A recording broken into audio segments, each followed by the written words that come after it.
Welcome to Luca and Miguel. Enjoy the video. In this video, I will explain how to use a flower nail. A flower nail is a simple yet indispensable tool for creating beautiful piped flowers, especially with buttercream. It provides a stable, rotating platform, allowing you to pipe intricate petals with precision and control. We'll cover everything from setting up your nail to transferring your finished floral designs onto your cakes or cupcakes. Get ready to elevate your decorating skills. Now, let's get your flower nail ready for action. First, take a small square of parchment paper, typically about 2 by 2 inches, and place it on the flat top of your flower nail. Next, pipe a tiny dab of buttercream, roughly the size of a pea, directly onto the center of the nail.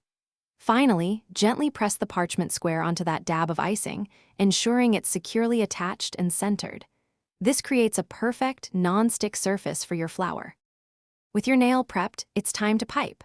Hold the flower nail stem firmly in one hand, usually your non-dominant one, allowing it to rotate freely.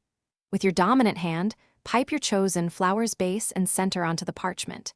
As you pipe each petal, slowly rotate the nail a quarter or half turn, building your flower layer by layer. This controlled rotation is key to achieving symmetrical and realistic floral designs.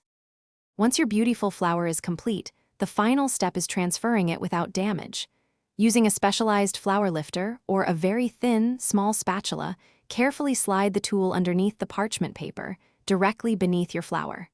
Gently lift the entire parchment square with the flower attached.